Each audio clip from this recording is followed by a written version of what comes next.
জুলাই গিয়েছে, বেশি দিন হয় নাই, মাত্র 1.5 বছরের সামান্য বেশি সময় গিয়েছে। জুলাই থেকে হাসিনা থেকে শিক্ষা গ্রহণ করুন।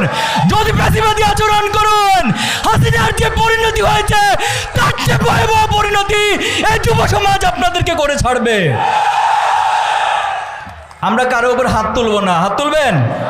হাত তুলব না। আমরা তাদেরকে সাবধান করব, ভালো হয়ে যাওয়ার জন্য বলবো। সামনে রমজান আসতেছে। কি আসতেছে? রমজান মাসের একটা ফিতরত আছে। আল্লাহ তাআলা শয়তানকে খাঁচাবন্দি করেন, শিকলে বেঁধে রাখেন। এজন্য কেউ যদি শয়তানি করার চেষ্টা করে, তাদেরকে আপনারা কেউ মেহেরবানি করে গায়ে হাত তুলবেন না। আইন শৃঙ্খলা রক্ষাকারী বাহিনীকে সহযোগিতা করবেন, দড়ি দিয়ে বেঁধে তাদেরকে তাদের কাছে উপস্থাপন করবেন। কিন্তু তাহের ভাইয়েরকে যারা ভোট দিতে চায়, সে ভোট প্রদানে যারা প্রতিবন্ধকতা সৃষ্টি করবে, তাদেরকে আমরা ছেড়ে দিব না। আধিপত্যবাদের বিরুদ্ধে যার বলিষ্ঠ কণ্ঠস্বর ছিল আমাদের সহযোদ্ধা শহীদ ওসমান বিন হাদি, যাকে নির্মমভাবে আধিপত্যবাদী শক্তি এবং ফ্যাসিবাদের রেখে যাওয়া বস্তা পচা যে শক্তি রয়েছে, তারা সম্মিলিতভাবে ষড়যন্ত্র করে গুলি করে আমাদের হাদি ভাইকে হত্যা করেছে। আমরা আজকের এই প্রোগ্রাম থেকে ভাইকে শ্রদ্ধার সাথে স্মরণ করছি এবং আল্লাহর কাছে দোয়া করছি, আল্লাহ যেন আমাদের ভাইয়ের রক্ত এবং জীবনকে কবুল করেন। আল্লাহ যেন হাদি ভাইকে শাহাদাতের সর্বোচ্চ মর্যাদা দান করেন এবং তার রক্তের বিনিময়ে এ বাংলাদেশে যেন আল্লাহ তাআলা ইনসাফ কায়েমের সুযোগ আমাদেরকে দান করেন। সম্মানিত উপস্থিতি, আমাদের এই ভূখণ্ডের ইতিহাস লড়াই এবং সংগ্রামের ইতিহাস। সেই উপনিবেশিক শাসনকাল থেকেই এই ভূখণ্ডকে গোলামীর জিঞ্জরে আবদ্ধ করে রাখার জন্য সবসময় দেশীয় ষড়যন্ত্র এবং আন্তর্জাতিক শক্তি প্রচেষ্টা চালিয়ে গিয়েছে। কিন্তু আমাদের এখানে যারা ছিল, সে আলেম ওলামারা, বিপ্লবীরা বারবার জীবন দিয়েছে। তারা বালাকোটের প্রান্তরে শহীদ আহমেদ বেরলভী, ইসমাইল শহীদরা জীবন দিয়েছে।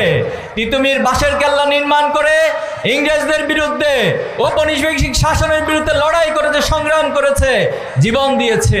এখানে হাজী শরীয়তুল্লাহরা জীবন দিয়েছে, যুগে যুগে এইভাবে করেই জীবন দিয়েছে, রক্ত দিয়েছে। কিন্তু কখনো কোনো শক্তির কাছে এই ভূখণ্ডের মানুষ মাথা নত করে নাই। 69-এ গণ অভ্যুত্থানে সংগঠিত হয়েছে। 71-এ আমাদের এই দেশের আপামর মানুষ লড়াই করেছে, সংগ্রাম করেছে, জীবন দিয়েছে। এরপরও কারো কাছে, প্রভুত্বের কাছে মাথা নত করে নাই। এরপরে আমরা 71 সালে স্বপ্ন দেখেছিলাম যে বাংলাদেশ একটি সমৃদ্ধ রাষ্ট্র হবে। কিন্তু দুর্ভাগ্য হলো, সে 71-কে একটি শ্রেণী তার নিজস্ব সম্পত্তি বানিয়ে, একটা ব্যবসায়িক কার্ড বানিয়ে তারা ব্যবসা করে গেছে, কিন্তু বাংলাদেশের প্রকৃত কোনো পরিবর্তন ঘটায় নাই। আমরা দেখেছি 71 সালে যারা গণতন্ত্রের কথা বলেছে, যারা গণতন্ত্রের সবক দেয়, বয়ান দেয়, তারাই এই বাংলাদেশে বাকশাল কায়েম করে সকল দলকে নিষিদ্ধ করার প্রথম স্বৈরাচারী দৃষ্টান্ত স্থাপন করেছে। তারা রক্ষী বাহিনী গঠন করেছিল।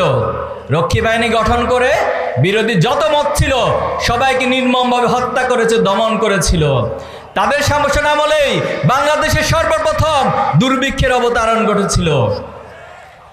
তার ধারাবাহিকতা আমরা দেখেছি, বারবার এই ভূখণ্ডে রক্ত দিতে হয়েছে। 2024 সালের আগ পর্যন্ত 15.5 বছর এই ভূখণ্ডে যে ফ্যাসিবাদ কায়েম ছিল, এখানে মানুষের কোনো মানবিক মর্যাদা ছিল না। যারা এই ফ্যাসিবাদী হাসিনার ন্যূনতম বিরোধিতা করত, তারা অন্যায়ের প্রতিবাদ করত, তাদেরকে হয়তো গুমের শিকার হতে হয়েছে, তাদেরকে আয়না করে নির্মমভাবে জীবন কাটাতে হয়েছে, অথবা তাদেরকে খুনের শিকার হতে হয়েছে, অথবা নির্মমভাবে কারাগারে থাকতে হয়েছে, অথবা তাদেরকে নির্যাতনের মধ্য দিয়ে যেতে হয়েছে। এই যখন অবস্থা ছিল, 2024-এর জুলাই এবং আগস্টে বাংলাদেশের ছাত্র জনতা, আপামর মানুষ সম্মিলিতভাবে আবাবিল পাখির মতো জেগে উঠে কুলি হাসিনার ফ্যাসিবাদকে তছনছ করে দিয়ে এই বাংলাদেশে আবার ইনসাফ কায়েমের স্বপ্ন এঁকেছে। সংগ্রামী উপস্থিতি, জুলাই এবং আগস্ট আমাদের জন্য নিছক কোনো ঘটনা ছিল না। এটি ছিল ইতিহাসের অনিবার্য দাবি, এটি ছিল একটি প্রজন্মের জাগরণ, এটি ছিল একটি আদর্শের স্বাভাবিক বিপ্লবের জাগরণ। আমরা শুধুমাত্র তাহের ভাইয়ের জন্য ভোট চাওয়ার জন্য আসি নাই। আমি মনে করি না 14 গ্রামের কোনো জনসভায় তাহের ভাইয়ের জন্য আমাদের ভোট চাওয়া দরকার আছে। তাহের ভাইকে ভোট দেওয়ার জন্য 14 গ্রামবাসী প্রস্তুত হয়ে বসে আছে। তবে দুর্ভাগ্য হচ্ছে কেউ কেউ ডিস্টার্ব করতে চায়, তাই তো? সারা বাংলাদেশে এই প্রবণতা আমরা লক্ষ্য করছি।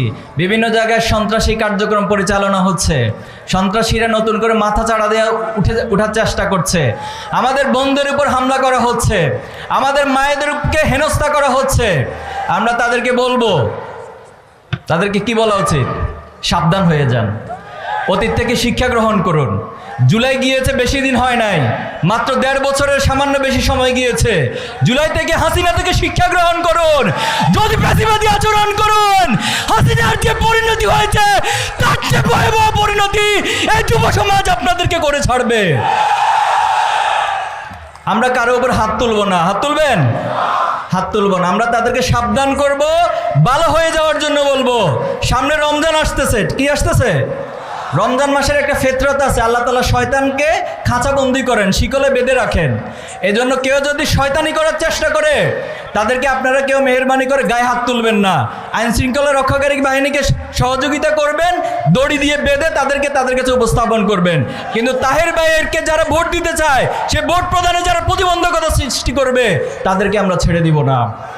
আমরা একটি নতুন বাংলাদেশ গড়ে তুলব, তারুণ্যের বাংলাদেশ গড়ে তুলব ইনশাআল্লাহ। আল্লাহ আমাদের সহায় হন। নাসরুম মিনাল্লাহি ওয়া ফাতহুন কারীব ওয়া বাশশিরিল মুমিনিন। আসসালামু আলাইকুম ওয়া রাহমাতুল্লাহ।